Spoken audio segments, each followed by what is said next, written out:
Business Connections Live, the UK's leading online business channel.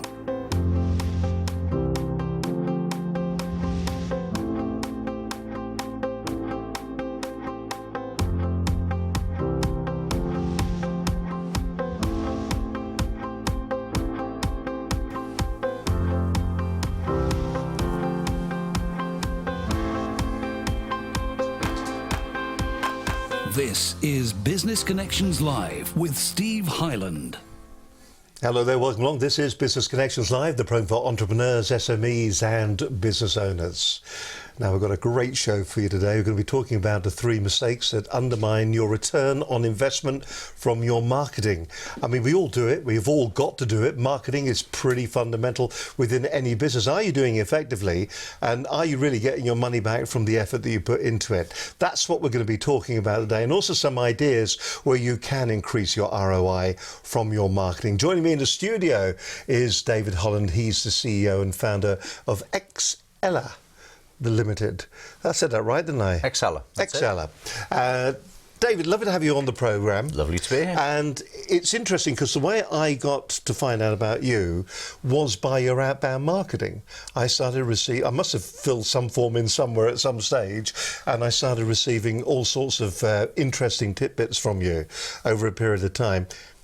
Just how is that changing out there at the moment? Are we becoming nearly more used to this kind of outbound marketing from companies like yours? Well, I think that people who are involved in doing it or involved in the industry are probably seeing more kind of outbound marketing going on, but the vast majority of businesses, the vast majority of people don't really see it, don't really receive anything, they don't do anything in their marketing. But there is a kind of a cohort of people who are hypersensitized to it, so it probably does feel as though there's more of it going on. But I think in general, most businesses don't really connect with their customers, most businesses don't really connect with their prospects. So from that point of view, it's pretty much unchanged over the years, and the digital part of it probably hasn't made as much impact into a lot of businesses as it actually could have done. So really what you're saying then is that we think everybody is doing it, and in fact, not very many people are actually doing it. Well, a significant number of people are not doing it when you look at the statistics. When you walk into a business and you're talking to them, and we'll get on a little bit and find out about your business in a moment, but you know, your background's in sales, your background's in marketing. When you go in and you talk to business owners, what do you think the biggest mistake is? Is it this inactivity, that they're not actually getting out there and actually really promoting and marketing their brands and their products? Yeah, I think that most business owners think that it's more complicated and more difficult than it really is. So a lot of the time business owners are looking at it and really going from a relatively small number of leads that they follow up with probably badly and poorly, and then they haven't got any leads, and then they do something to start again, and what they don't have is consistency. And because they don't have consistency, they tend to be just sort of on the edge of panicking a little bit to get more business in all the time, whereas really a more thought through program, a nice simple program of generating leads that's consistent. Do you mean a strategy? Yeah, some kind of strategy. That might not be a bad idea. But just some activity. Just, you know, activity is going to outperform inactivity every single time. So why do you think they step back? If they know they should be doing it, they see other people doing it, albeit on a limited scale, but they see people going out there and proactively doing something. What stops businesses from going, okay, let's make the decision, let's do that? Do they think it's more complicated than it really is? Yeah, I think that they're worried that it is complicated, and the digital marketing industry makes it feel complicated. And if you start to get involved, then there's always new little things coming out all the time, which can be very, very overwhelming. So you know, there is a tendency to think that you're going to get drawn into this really complicated thing you don't understand. It's going to cost you a lot of money, and it'll be out of control. So it's best not to do it at all, because at least you're not out of control, and at least you're not wasting the money. You know, that which puts you in a tight spot, a difficult spot, because you're not doing anything, and therefore you're not getting the results that you kind of deserve for your business. But you're not sure what to do.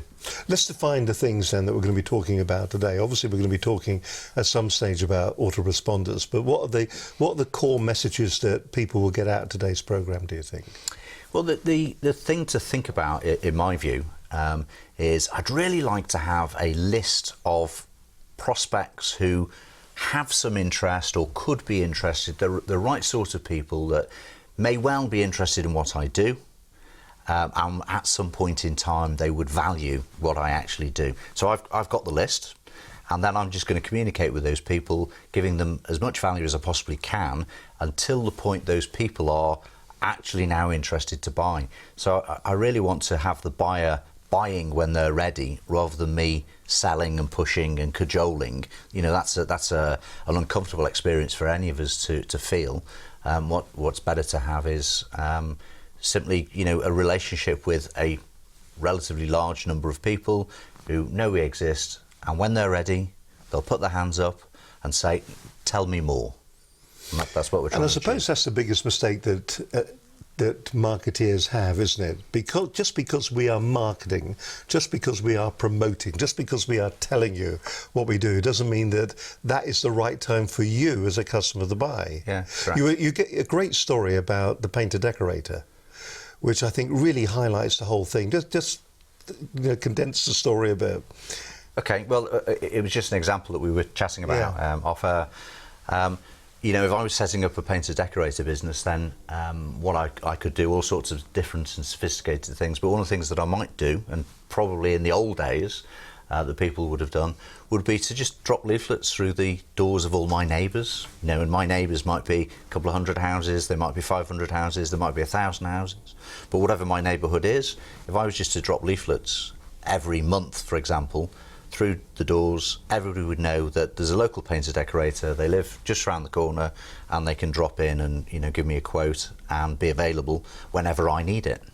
So out of 1,000 houses in any one town, you know, I don't Somebody's know bound to want to be redecorated. It's going to be redecorating all the time.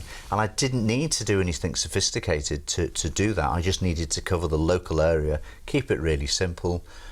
You know, and I could probably turn up with a wheelie cart. I don't even need to buy a van, apart from carrying the ladders, maybe. But you know, it makes the whole business model much more cost effective, and probably would be more effective than advertising, you know, on Facebook, for example, to people who live in a different town entirely. And while they may click a button and express some kind of interest, there's no way I can get across town and not with your wheelbarrow anyway. Not with my handcars. No, absolutely. But that's interesting, because so that is the fundamentals of what we're talking about here, isn't it? This is your standard, nearly your standard autoresponder, isn't it? That you send something out and you just keep sending something out, but it's got to have some value. I would believe. Yeah, I mean, we all get them. We receive the messages. I mean, people like Amazon do this all the time, which probably skews people's thinking into what you're supposed to do. But they're always offers. Well, hey, look, I don't know how many. I don't really care what offer you've got on. If I'm not thinking of decorating my home, then it doesn't really make any difference what offer you have. However, if you sent me a little piece of information, something about, you know, maintaining the home, you know, maybe maintaining the carpet, something that was some value, but wasn't just a pure sell, then we have a little relationship. It's not a huge relationship, but it's just a little relationship. So you feel, you know, kind of more closer towards me if I was this painter decorator, such that at the point in time when you are looking for a painter decorator, you can either go to the phone book, if such a thing actually exists anymore. But why would you? You would just kind of respond to me, call me up and say, hey, I've been receiving your stuff. Thanks for the tips. It was great that you weren't sort of trying to sell anything, push anything down my throat. Why don't you pop around and give me your opinion on this painting and decorating? See, I hear this a lot, that you're building a relationship with somebody, but when you go into your supermarket high store or your small little shop on the high street, you don't really build a relationship with them. You go in there because you know exactly what you want at the time. Yeah. So is the building relationship really important? There is a kind of statistic that says, what's it, for every 3 things is information, then one of them can be a sales thing. Yeah, there's sort of metrics that you do hear from expert marketeers occasionally that try and put some kind of metric around it.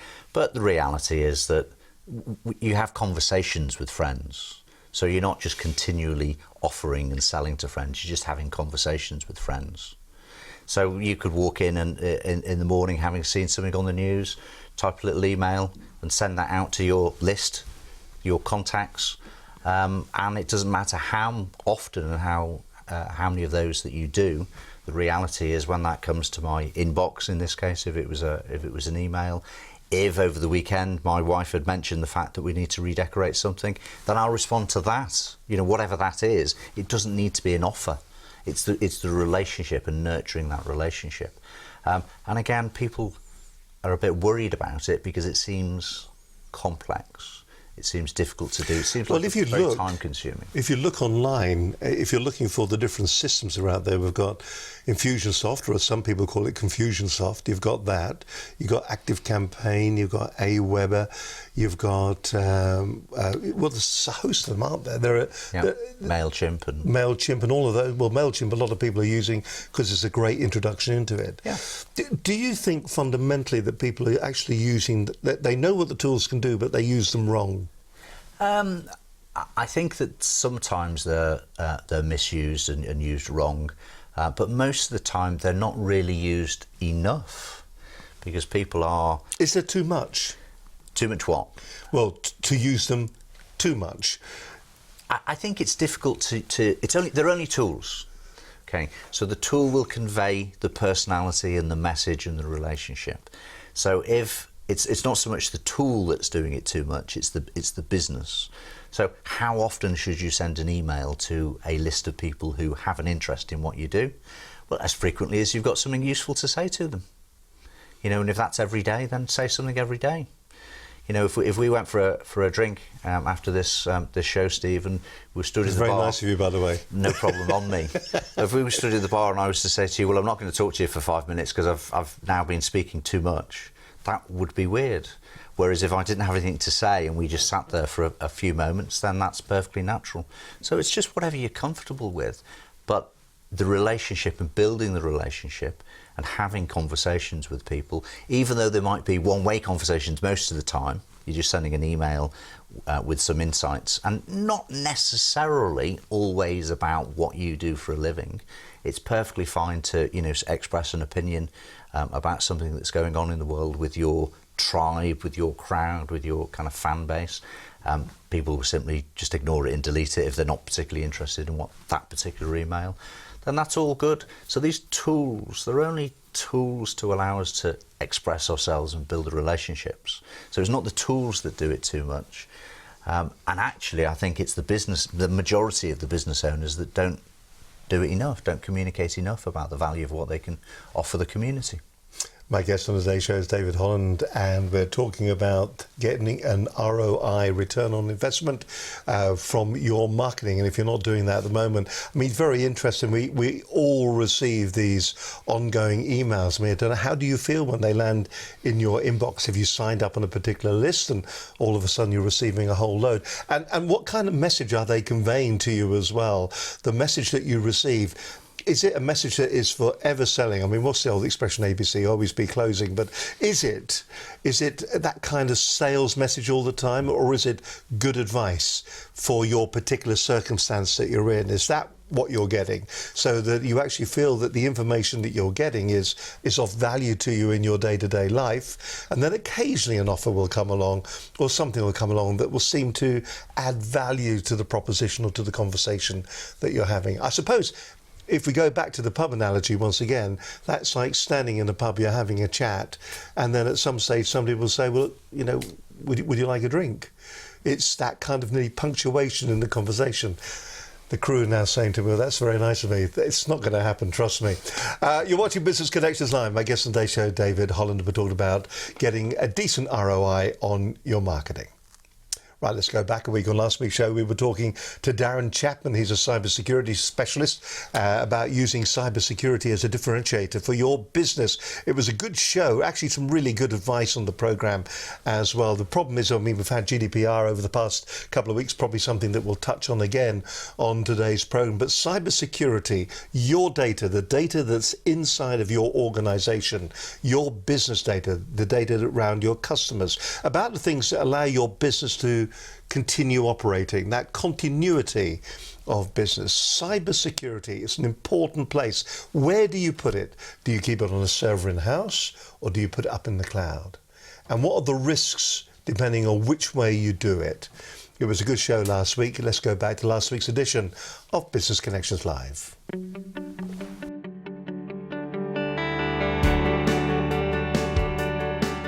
Now, on today's show, we're going to be talking about using cybersecurity as a differentiator.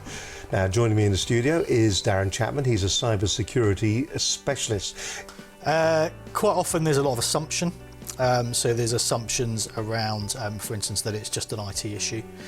So that leads to maybe just looking for technical solutions to a problem and not taking into account the people and the process elements within the business. I think the most common issue is not really having a good understanding of what it is you're trying to protect in your business, and that's really the starting point. If you take data, for instance, right, and data is a lot of times that's what we're really focused on when it comes to security. You might have lots of different types of data in your business, and that data has different value, and therefore you need to put different levels of protection around that. But until you understand what it is and the risks to it and the impact of it not being available or being compromised in some way, until you have a really good understanding of that, it's difficult to make informed decisions about where you spend your budget. The majority of attacks that come in nowadays, a lot of them by email, and those emails are, there's technical elements to them, but there's a lot of people elements to them as well. So when you get these emails through, like you just said, right, the people are, cyber criminals are playing on urgency, they're playing on the fact that people are busy, they're not necessarily taking enough attention to the emails that they're looking at and doing checks on them because they're busy, because they're under pressure. What you used to have was a situation where in a business you would have a certain amount of data. Your data, for the most part, would be contained, so it would be within your business. So it might be on servers, which would be in your office or your data center. And so the way that you would protect that would be to protect that data from people getting in and protect it from getting out. Obviously now, data is everywhere, right? Your data is everywhere, and part of that is because that's what we do, that's what we need to do to make businesses agile. So we have people out on the road, we have people working from home, and it's great to enable that, and it can be a business differentiator to have that flexibility. But that comes with challenges. When you store data locally, obviously then you've got to look at the other side of the security. So one side of the security is the continuity aspect and being able to restore it. But the other side is actually if that data's or the hardware that you're storing that data on is not physically secured well, then if there's a break into your premises, then that's another way that people can get access to your data. So there is sometimes an assumption that if you move your data to the cloud, then immediately you're secure. That's all you need to worry about. And there are some aspects of, if you compare moving your data to the cloud to having it on a server in your office, then there are some aspects of that which are more secure. If you move that data to the cloud, whether it's Google, whether it's Microsoft, whether it's Amazon, obviously all these companies spend millions of pounds every year protecting that data when it's in the data center. So from the perspective of the data being on a server in the data center and somebody trying to get at it while it's on that server, you could probably say it is going to be more secure. But the other thing that I wanted to say is that that's one copy of that data. And I think this is the one thing that people often overlook when they talk about moving data to the cloud. So yes, it's on a server in a data center that might be well protected by Microsoft, for instance. But if you use OneDrive and your staff have laptops which have OneDrive and they're synchronizing that data so that they have it available to them when they're not connected to the internet, that's another copy of that same data. Hello, I'm Darren Chapman, and I'm from Cyberscale, and I've been talking today about cybersecurity, here's my key takeaways. So firstly, when you're looking at a strategy, a cybersecurity strategy for your business, and it should be a strategy, make sure that you understand what it is that you're trying to protect in your business, whether that's data, whether it's systems, whether it's both, and what the importance of those various aspects are, and how important they are to your business and to your clients and your employees. Put them front and center of your risk assessment.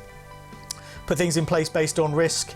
Have a strategy that includes process and people, as well as technology, and have an incident response plan in place so that if something does go wrong, because you can't keep yourself protected 100%, make sure that you understand how to deal with that in advance, so that you're not running around like a headless chicken at the time that you've had a data breach or a cybersecurity incident. The way that you manage that will have a huge bearing on how well your organisation comes out of that.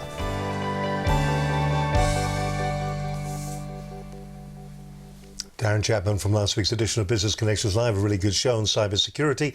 Some really good advice in there. In fact, when we were cutting the programme down, just to give you that little tease, there was so much good advice in it that it was very difficult to decide what was going to be the best advice to actually give to you on the little bit of the tease. The best thing to do is to actually go back and watch the entire programme. And by the way, if you're watching the programmes and you think to yourself, my word, these are very, very powerful marketing tools, well, why don't you do one for yourself then? Get in touch with us here at Business Connections Live. It's dead easy to do that. All you got to do is drop us an email to this address, studio@businessconnectionslive.com. You can do that if you wish. I'll tell you the best way of doing it. We don't mind doing this. We quite like talking, and that's to pick the telephone up and give us a call. A lot of people just resist doing that, don't they? 01784256777. People just don't like talking to other people. We had Antonio Falco on the programme a little while back, and he said that is one of the biggest issues in business. We just don't pick the phone up and talk to each other anymore. Don't forget, you can also follow our stream of consciousness as well at BCL Business TV. You can watch the programme if you wish on Facebook. We're broadcasting all the programmes live on Facebook. Just simply go to our Facebook page. But if you really do want to get the full gambit of programmes, all the advice, everything you need to make your business more successful, then don't forget you can go to the website at businessconnectionslive.com. You're watching Business Connections Live. It's great to have your company today. We're talking about the 3 mistakes that undermine the ROI from your marketing. My guest of today's show is David Holland. It's good to have your company with us, David. Where do we start with this? Because while that was just playing a moment or so ago, we were talking about funnels and things like that, and I think sometimes funnels in the marketing terms, that sometimes either frightens people or they just glaze over when you start talking about a marketing funnel. So, but where do we start with all of this, and is it something that is super complicated, or is it actually something that's very straightforward? It's just a state of mind. Yeah, I think, like most things, there's degrees. So you can keep it nice and simple, which is the best place to start. And then as it gets more, as you get better at generating leads, if that's the thing that you're trying to achieve with your marketing, then you can add layers of sophistication if you wish. The majority of businesses kind of don't do anything to generate the leads, or they do one thing or 2 things, and they tend to be a little bit general. So the advertising, and one of the biggest issues that I see most businesses of any sort, actually any size, having with advertising is they kind of seem to think that you can create an advert that will talk to everybody. And that's really difficult. To get one message, one advert that would talk to absolutely everybody is really difficult. And if it was like a newspaper advert that you were generating, or a local magazine advert, sometimes you end up with a general advert, and of course, instead of talking to everybody, it ends up talking to nobody. So this is like you used to work for Procter & Gamble. We were talking about Fairy Liquid, and they brought out a new brand of lemon Fairy Liquid. Yeah. And the advertising wasn't, hey, we're Procter & Gamble, we do this, and this. It was a huge amount of money promoting and marketing lemon Fairy Liquid. Yeah, and actually Procter's were one of the original and some of the best advertising copy. I mean, we're now actually going back 30 years or something like that.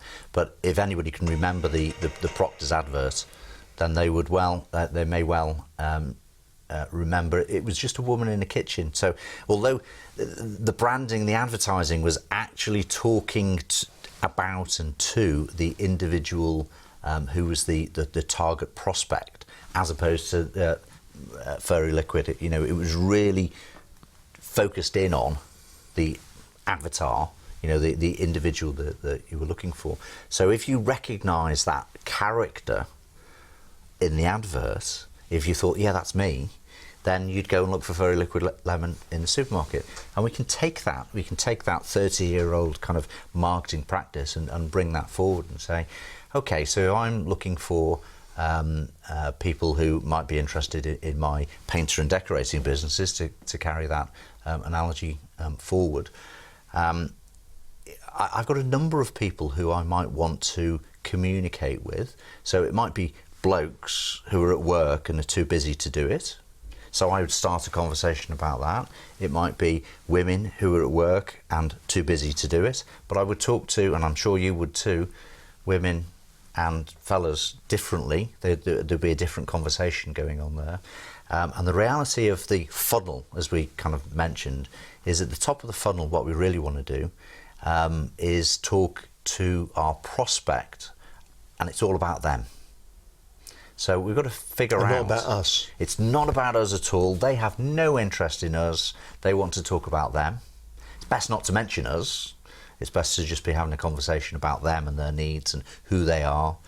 And then as we move further down the funnel, we can introduce us, because we might have a solution to the problem that they are articulating to us. So it becomes about us at the bottom of the funnel. But up at the top of the funnel, we need to be having some kind of advertising, some kind of marketing, some messaging, which is all about them. And them being them personally.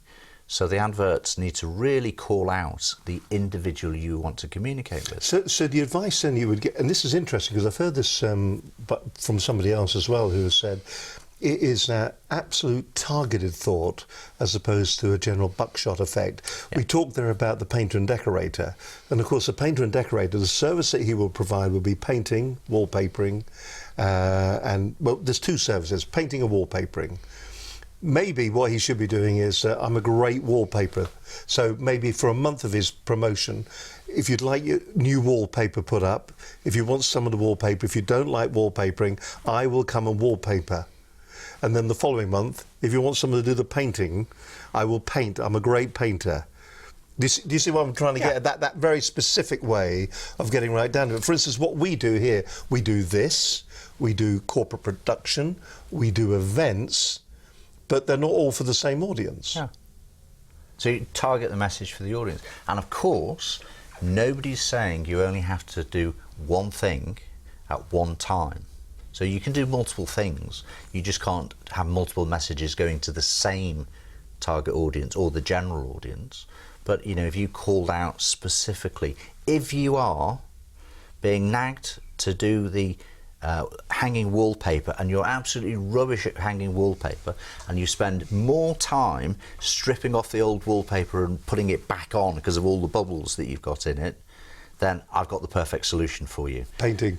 So, well, you could go with painting, but if you got broken, well, actually, why don't I just give you a cheat sheet, which is the 3 or 4 tips that you could use to not have bubbly wallpaper.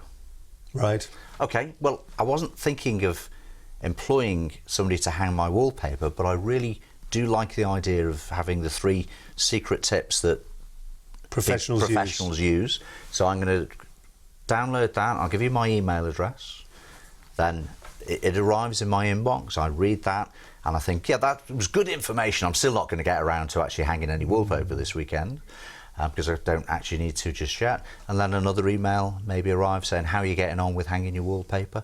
By the way, there's a great website over here. Nothing to do with me. I'm just telling you good information. Great website over here that's got really good wallpaper. You know, that they've got a great deal on. And then a few days later, maybe, there's another piece of information arrives in my inbox, which is, if you've got cracks in your plasterwork, then this is the best thing to do. So I'm not selling you my painted wallpaper hanging services. I'm providing with you value at this point in time. And at some point... It's very interesting. When you start looking at what you're trying to achieve with your ongoing marketing, there are countless emails that you receive in your inbox that just aren't that approach. They are always selling. Yeah, buy my stuff, buy my stuff, buy my stuff. And if I'm not interested to buy your stuff, then I just delete them and unsubscribe. But if I give you valuable things, at some point you'll go, yeah, you're right. Actually, I'm never going to hang this wallpaper. Why don't you just come and hang my wallpaper for me? or at least pop round and let's have a conversation about it. And I suppose that's really what you're trying to achieve with any form of marketing, Yeah. that okay, let's have a chat about this because it's the right time now, in the right place, and you've shown the things that you're doing are the kind of things that I want you to be able to do for me. Yeah, and you've been invited by the buyer to have the conversation. We're going to get off this whole painter decorator thing in just a moment because we're kind of stuck there. If you're a painter and decorator, hope we've given you some really good advice. The list is an important area, I think, that the building of that list. How do you go about doing that? Because I think there'll be a lot of companies out there, a lot of businesses who probably don't think they've got a list at the moment. What would you say to them? Well, the list probably originates in the best and most useful list is very often your previous customers.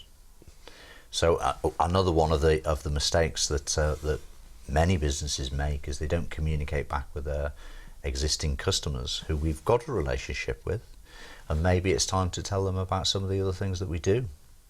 So almost every business has a list of some description. It might not be a big list, it might be 50, 60 people, or thousands of people, but there we have some contacts, and that's usually the best place to start, is to market to my existing customers.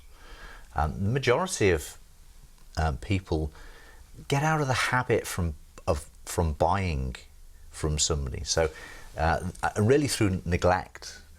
So if I was communicating with you consistently and I had things that you were looking to buy, you'd keep buying from me.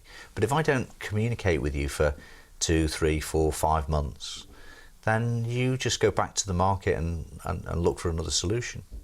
That's why many companies like Amazon, which have a lot of things that you could buy, just continually put things in front of you. But the thing about Amazon, of course, is that they've got that buying history, which is what you're saying. They know what you've bought, they know what you're interested in, they also know what you've been looking at, Yeah. so they can come back to you, can't they? And they can entice you in because they know you've got an interest in that. Yeah. Is there the old expression, isn't there, that it is cheaper to reapproach an existing customer, a past client, than it is to get a new one? Yeah. And of course, people forget that all the time, don't they? All the time. It's such a shame because you've put the effort in to win the customer, and presuming you've done a good job and they like you, then they're there to buy more or to refer you to other people. And it might take a little bit of time before it comes round that they can buy again, but that's okay. Keep in contact with them. We talked about the simplicity of this can be. It can be as keep it simple, stupid. It can be as simple as you want it to be, or as complicated. I know that you use Infusionsoft, which many people consider to be a difficult and complex solution to the problem.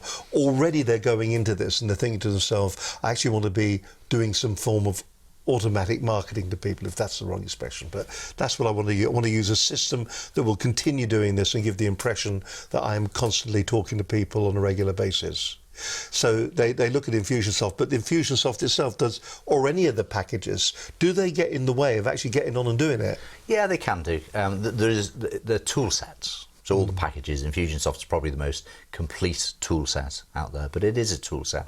So it's like any set of tools. It's easier if somebody shows you how to use them, and then you develop some skills in how to use the tools. But it doesn't have to be complex. Just simple things, simple communications, send out some emails, have a little series of emails, and it can be very, very easy to learn how to put those into place and to get them to work. And then, of course, what lots of people would then do is try and think of a new idea. You don't know what's wrong with the first idea. If the first idea is working, just keep it going, keep it going. So we've got customers that have been running the same kind of advertising strategy to get people onto the list for years. It doesn't matter. They just keep doing it. The worst thing that can happen is you've got an advert or some kind of strategy, some kind of approach that works, and then you stop doing it. Why would you do that? Why don't you just keep doing the same thing again? Because we just build in our own problems, don't we? Listen, more from David Holland in just a moment. Hope you're finding it interesting today. If you've been thinking about doing something when it comes to your marketing on an ongoing basis, maybe this is a program that's going to give you that impetus to get on and to do it. What we're going to be doing in just a moment, we're going to talk a little bit about lead magnets in just a few moments' time, and also follow up. We've often heard that what happens is that you can actually generate the interest, and what we don't do, we don't follow up. the interest that our customers are actually showing in our business. So we don't follow the whole thing through. More from David in just a moment here on this edition of Business Connections Live. Hope you enjoyed today's programme. It's always great to have your company with us here, and great to have really good guests. And if you're thinking about being a guest on the programme, once again, don't hesitate to get in touch with us here at Business Connections Live. We are pretty booked up at the moment, actually. Now let's go back a couple more programs and give you some more good advice. Thinking about the customer's perspective was a program that we did. It went out last December, in fact. It was Business Connections Live 208. I was talking to David Williams. He's the founder and leader of Shuttle, and why you should be thinking about the customer perspective. Do you know your customers? Is what we've been talking about here today. Who are they? Why do they buy from you? And what's it like to buy from you? What's the whole experience like? Some of the best new startups today are investing heavily in learning about first customer persona long before starting on any product development. It's a fascinating show once again. Here are the key takeaways with David from that particular edition of Business Connections Live. My name is David Williams and I'm the founder and leader of Shuttle. We are an online onboarding system, which Steve's very kindly pointed out the website for is shuttleon.com. No more pitching. Understanding your customer persona is absolutely key to the success of your business. Do you understand who's going to buy your service or why they're going to buy it? Do you actually listen to them? Do you action what they tell you? You should, you really should. If you want to optimize your product development, your marketing spend, the direction and motivation of your staff and your teams and the people that support you, your outside supporters as well, everybody needs to understand what the journeys are and why we're all doing what we're doing, especially the customers. Why will they choose you? Why are you the expert in the field that you're serving? Why you? Why not you, right? But why you? They'll pick you if you've taken the time to understand who they are, if you've taken the time to understand what their problems are, what their pain is, and what the solution that you're producing is, and how that's relevant and how that fits and works for them, and how they can see a future. Now, it may just sound like we're talking about a technology path like we're on, but actually, if you look at, we talked earlier about the petrol forecourt with the bags of charcoal out the front. If you live in an area that's only got flats, why would you sell charcoal? Would you be better off selling window boxes? Understand your customers. It's relevant in no matter what business you're in. Use the support around you. Listen to people that are in business. We talked earlier about Penny's lovely cafes, and I think they're a great idea because you'll meet people in the space, people that understand business, people that understand your pressures as well, and they'll give you ideas and ask them why they're doing it. Use the resource around you. It's always there to be had. But I'll come back again and I'll always say, no matter who you're working with, understand the personas of the people you're selling to and the people you're buying from. Why? And I'll probably leave it there. Really good show, some good advice as well. What is it like to buy from yourself? What would it be like if you were your own customer? What kind of experience would you have? Are you easy to deal with? Are you difficult to deal with? Are you fun to deal with? Do you actually answer all the questions? Great show there. As I said, go back December last year, Business Connections Live 208. If you go along to the website, incidentally, if you do go along to the website, give me a moment. I will find this for you just to show you. But we've now introduced on our website an easy way, if I can just find it here, an easy way, here we go, just to see all the programs that are available. Just have a quick gander at this. You'll see here that there is a whole list of all the different shows that we've done and how video collaboration get things done, how to sell yourself without selling, Brexit and the Brexit advisory team, what's going on there, new media marketing, the role of the media in business, how to enhance customer experience. You go back to last year, networking the cafe way, helping SMEs to engage with HR. Does your business have assets or liabilities? Just some of the topics, just some of the titles. There are over 300 hours, 240 individual programs that are sitting there at the moment. You can simply go on there, link on one of those, and I'm sure you will find a topic that is going to be relevant to your organisation and to your business if you go along to the website at businessconnectionslive.com. Just check that out. And also you can see the live programs on the website, and you can see some of the other stuff that we do on that site as well. Today we're talking about 3 mistakes that undermine the ROI from marketing. David Holland is my guest in the studio today. Exceller is the name of his business. We can have a look at their website as well, which is rather pretty, and tell you a little bit more about what they're all about. You'll see Exceller is transforming the way that businesses use technology to grow. It's our mission to help businesses and entrepreneurs to simplify the use of technology to improve processes, save time, generate leads, manage and make more sales while wowing customers with awesome customer service. Lead generation, marketing automation, sales management and automation, customer service and relationship management are just some of the things. There's also a free downloadable book, 25 things all businesses need to automate to be competitive. The thing that's interesting, I went on and I know David was coming on the program obviously, and he came on, I filled in one of the forms, I had an email from him, I filled that in, and to my surprise a young gentleman called Matt from David's office phoned me up. Literally it must have been no more than 15 minutes after I'd filled the form in to talk to me about how Exceller could actually help our business to go out there to promote and to sell and to generate more leads. And I think the thing that it just struck me is that a very important feature within your business, that speed of contact? We talk that people should be picking the phone up and talking to customers. Are we just not very good at that? We're not very good at it as a group of small business owners because of the resources that it requires. But there were some statistics that I read recently that a buyer is 9 times more likely to buy if they're contacted inside 30 minutes of that first kind of interaction. So the email that you would have responded to, you would have clicked through, filled in a form, or in some way have driven some traffic to a page, you filled in a form, and then Matt's phoning you up. And at that point, Matt isn't phoning you up to sell you anything. No, he's just phoning. It was just phoning up to say, was it helpful? Did you find it of any interest? Yeah. What you're looking for. You must be looking for something. What is it? Maybe we can give you whatever it is you're looking for. And that's the start of the relationship.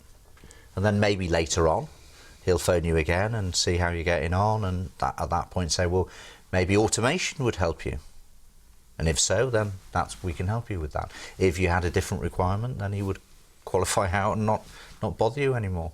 But that speed is important. And that's the challenge, is that really for all businesses these days, it's too difficult to achieve these kind of communication objectives without some form of automation. So you need some tool that's going to help you do that, whatever the tool may be. Infusionsoft, I believe, is the best one out there. There are others that, no problem, they all work very well. But it's having some tools in place. And then the analogy I use, Steve, is a bit like a washing machine. You've got a washing machine in your house because you wouldn't really want to wash your own clothes. Put it in the washing machine, put it on the cycle, away it goes. But there's lots of different things that washing machine can do, but you're not obliged to do them all. In fact, most people just pick the short cycle or the longer cycle, and that's it. And it's the same with the sophistication of these tools. They do have lots of different things that you could do, but you don't need to do all those sophisticated things. You don't need to, I don't even know what the Delicates wash does do on my washing machine, and I wouldn't use it anyway. But I use the short cycle frequently. So I'm just using the tool to do what it wants without getting overawed by all the different complexity. But I wouldn't dream of not having a tool. I wouldn't dream of trying to wash my clothes without having some kind of automation tool in there. The automation tool for that is a washing machine. Well, let's talk about your automation process that you do for your business, because then it's a worked example. So I take it then that somehow, first of all, you're gathering or you're getting names from somewhere. So let's look at that as a part of the process. So how do you, first of all, get the names to put onto the list that you're going to be sending any emails to? How do you start to develop and build a list? So if you think very carefully about the sorts of people that you want on your list, who they are, what gender they are, what age they are, what are the things that are likely to be going on inside their mind, and then develop some advertising. Might be Facebook advertising, might be AdWords, it might be something that goes in the local newspaper or on a leaflet that gets delivered through the door, but something that talks specifically to that person and offer that person something of value. So rather than money off coupon or a deal, which are perfectly good to do. But what I'm really trying to do is just to get that person to come onto my list in the first place. So we're going to do a trade, we're going to do an exchange. Is this where we hear the expression lead magnet? It's a lead magnet of some description, yeah. So when it comes to lead magnets, then, just how comprehensive do they need to be? Is it a small snippet of information? Is it, I mean, we hear, download this free white paper, this ebook, whatever.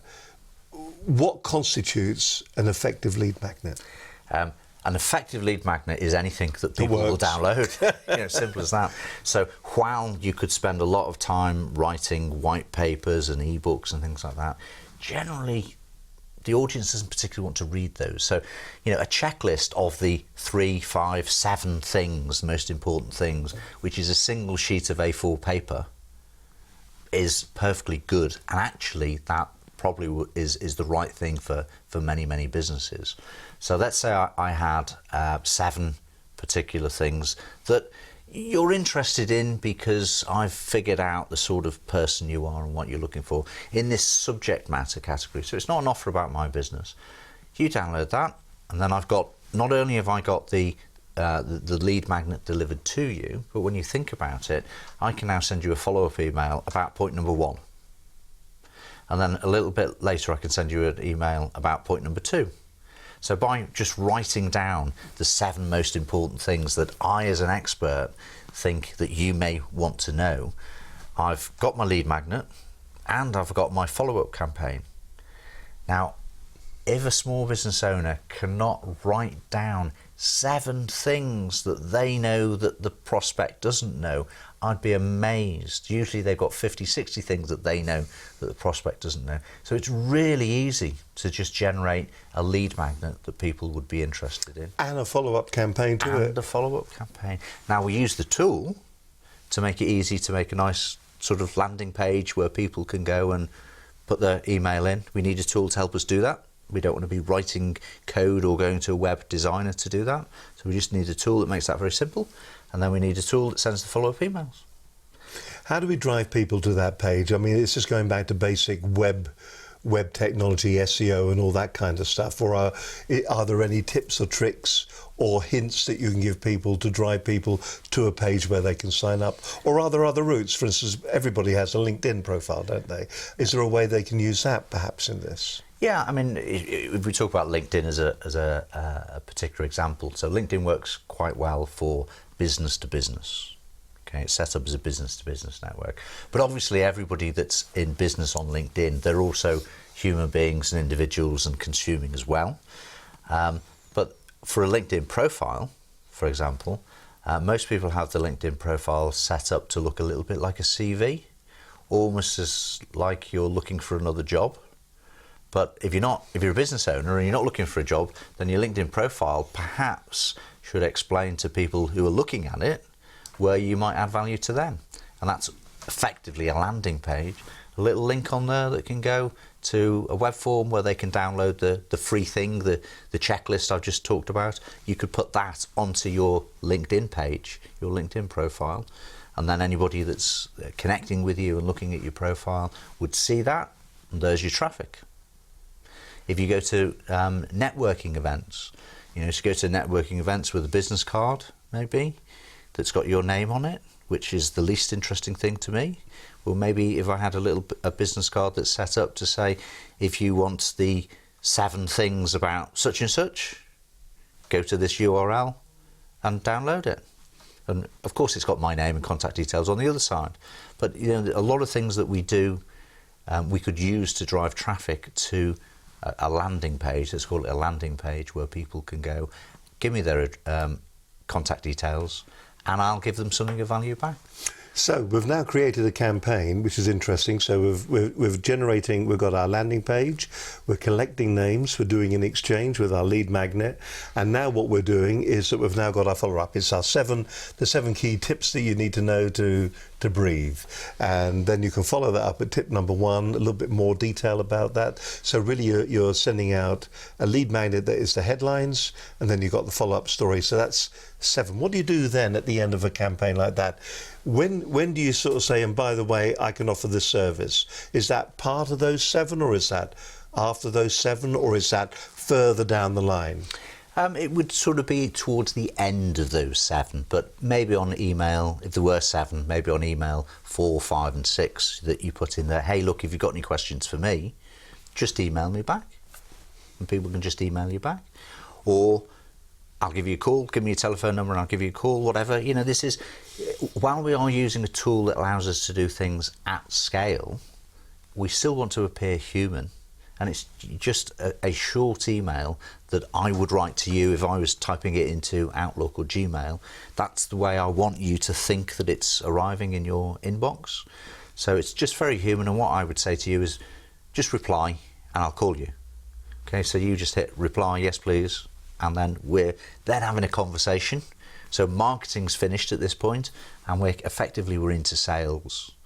So the marketing generates the conversations that generates the interest that leads to the conversations.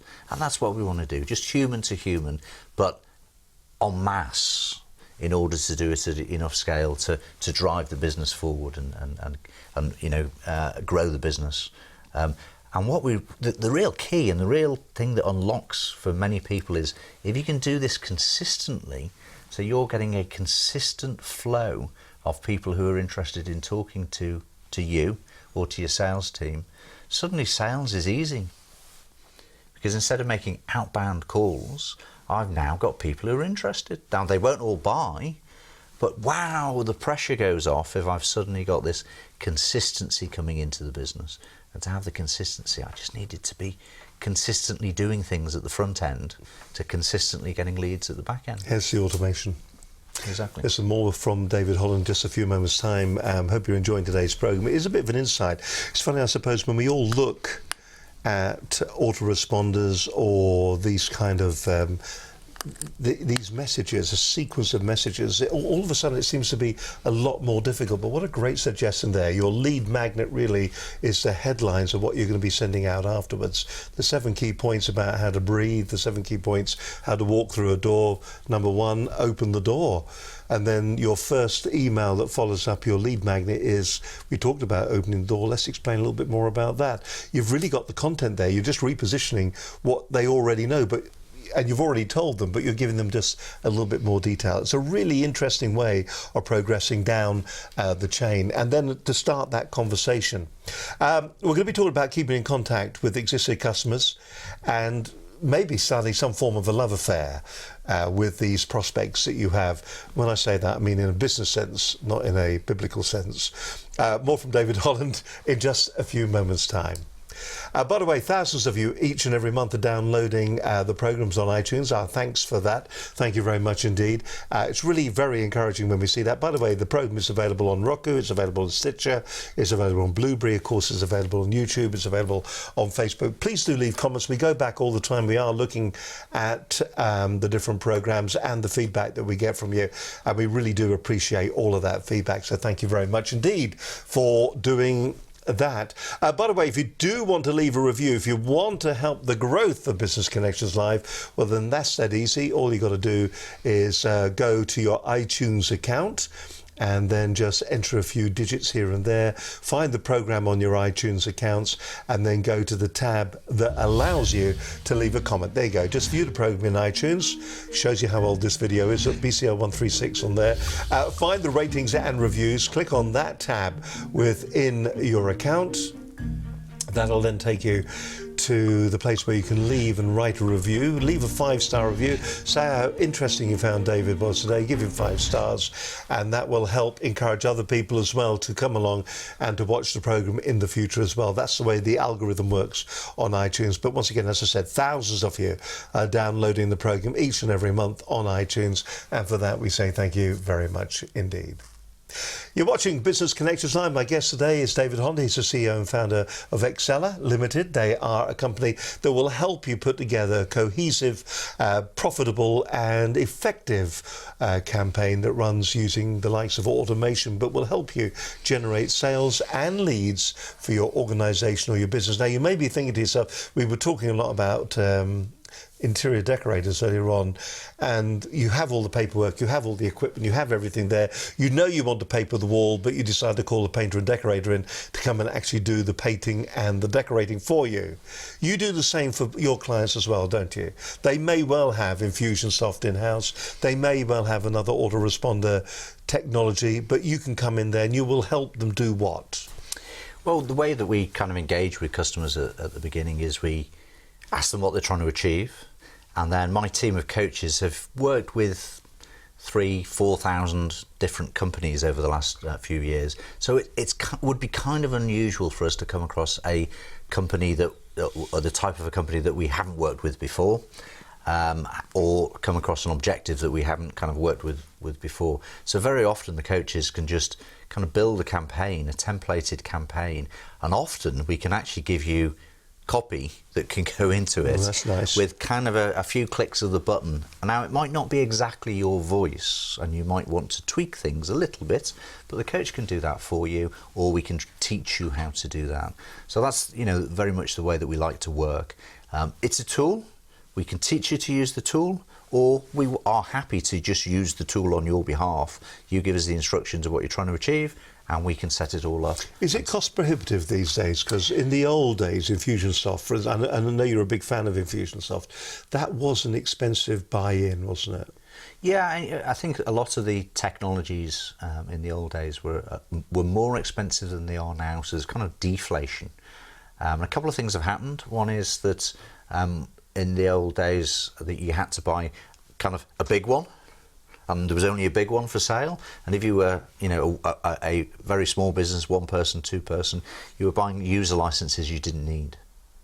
These days, it's £79 to buy per month for an Infusionsoft license. One user license with 500 contacts, very affordable. Actually, just sits at that kind of size. Exactly what an awful lot of small businesses are really looking for. You know, a small list. I haven't got, you know, I'm not paying for 10,000 contacts when I've only got 500. I'm only paying for what I want and what I need. Relatively low monthly cost. Couple of conversations with a coach, get things sorted out and set up, and then it's just working. Then you can see the results. If this is working well, keep it going. If you can optimize it, you tweak it a little bit. If it's not working so well, you can change it.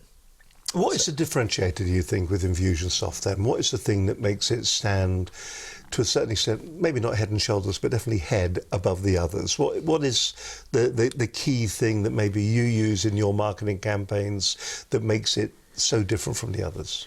It's a great question. I think if you go back maybe 10 years, Infusionsoft was the first, and many of the other systems have kind of copied what Infusionsoft was doing. And then about 2 or 3 years ago, Infusionsoft decided to say, okay, well, we've got kind of two markets. We've got the people who like the traditional Infusionsoft, who it's like the sophistication, like what it can do, like the flexibility of it, and really want to get involved in becoming technical marketeers. And then we've got the majority of people who actually just want something really simple. So what Infusionsoft does these days is it gives me a tool that enables me to sort of build a list and keep in contact with people. Then it enables a meeting, and there's actually something fairly recently just come out in Infusionsoft, last week indeed, that enables me to just automatically send a meeting link to somebody so they can book a meeting. So it's not just a business to business where that will be relevant. Most actual small businesses, it's having the time to have the conversation that's really important. So we can automate that. So we're now going to be a booked time where we're having a conversation with somebody. Then we want to do some type of quote. So we can do that, click a couple of buttons and a quote goes out. The prospect can accept the quote. I can then turn the quote into an invoice.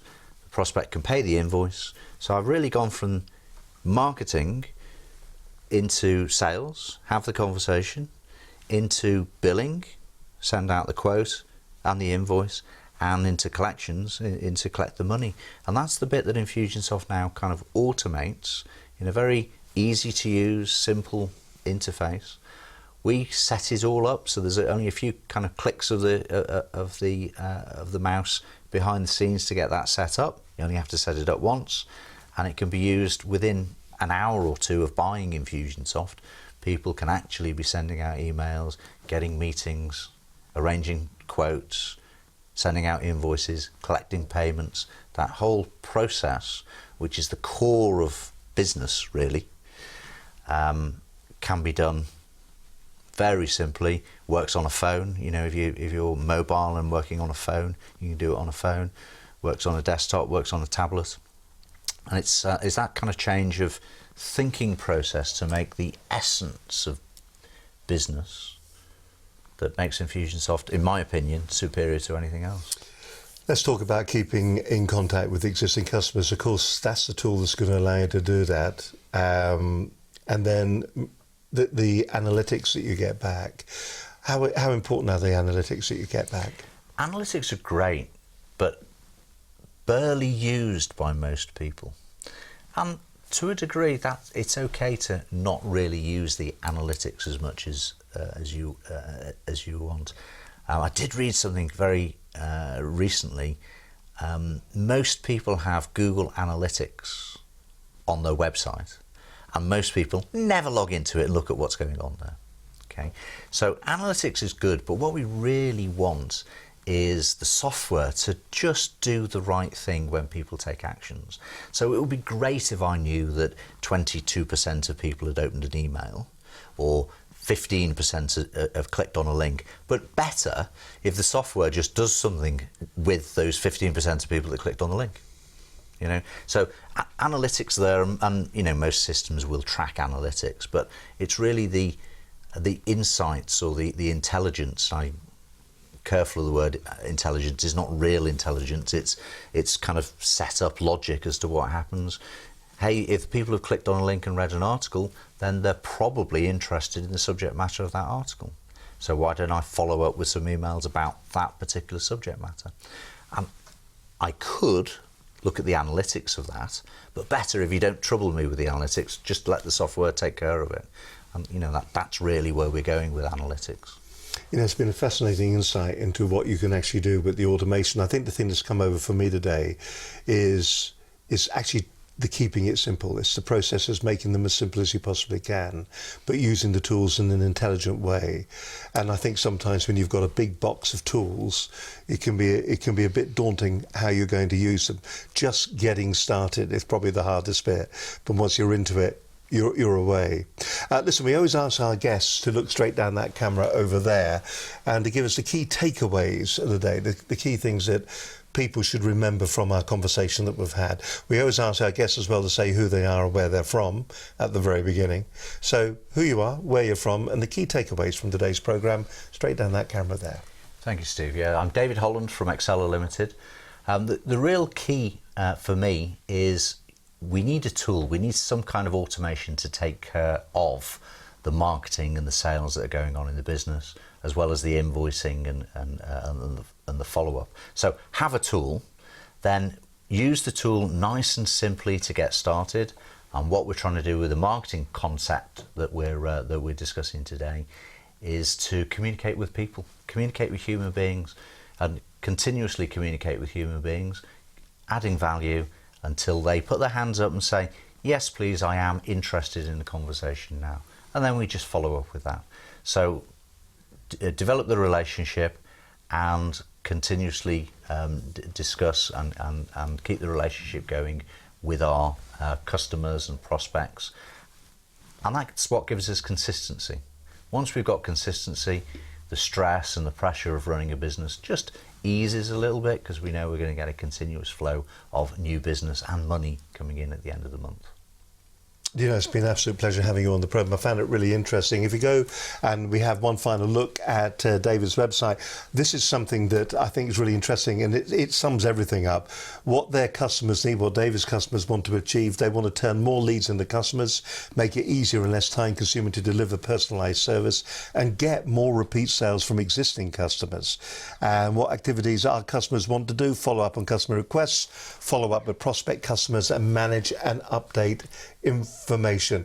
If any of those resonate with you, if any of those things at the moment are the kind of things that you feel you should be doing, can I suggest you go along to their website and find out a little bit more about Exceller, and you'll find their website at Exceller. I've got to make certain I give you, it is a .com, isn't it? .co.uk. So .co.uk, go to exceller.co.uk. That, of course, is the easy way of doing it. Just go back to the top of it, exela.co.uk, and you can find out more about what Exceller do and what they offer you as potential future clients. Can I thank you very much for coming on the program today? It's been an absolute insight. Yeah, it's been lovely. Thank you. It's a funny thing, because I get the funny feeling we could just chat quietly for a couple of hours about this, and that's the kind of thing that you encourage your potential clients to do, is that pick the phone up, give you a call, and just chat through the process of what they can achieve. Absolutely, that's it. Usually things are simpler and easier to put into action than people believe. If there was one client, before we finish, we're a little bit over time, if there was one client, not mentioning any names or pack drill, that were really surprised, and it was nearly a shock to both you and them once you started implementing a campaign like this, can you think, is there a story like that? Well, there's a number of clients where they were begrudgingly got involved at the beginning, and then after a few conversations, they realised just how easy it is. And I could probably give you, hotel groups, painter decorators, marketing companies, almost everybody, when they understand it's just a tool, it's a good tool, simple, use it simply, and it'll help, instead of a philosophy or a religion you have to join. These things really are actually quite simple to use. Simple to use and effective within your business. Hope you found today's programme interesting. Don't forget, we do it all again next week. Future guests on the programme coming up very shortly. Well, Paul Glynn returns, I think now for the third or fourth time. Sales and management trainer. He's going to be with us on the programme. Bruce Penson, Managing Director of ProDrive, is going to be with us as well in the near future, along with Timothy Cooper, Business Development Director of the AA, is going to be on the programme. Deborah Hume from Minerva Engagement is going to be on the show, and the CEO of the Surrey Chamber of Commerce, Louise Punter, will be joining us on the programme. It is budget day today, so we'll have a bit of a review of that over the next couple of days, but until we do it all again next Monday, where we're going to be live here at Business Connections Live. Have yourself a really great week and get your automation system working. Till then, bye for now. Bye-bye.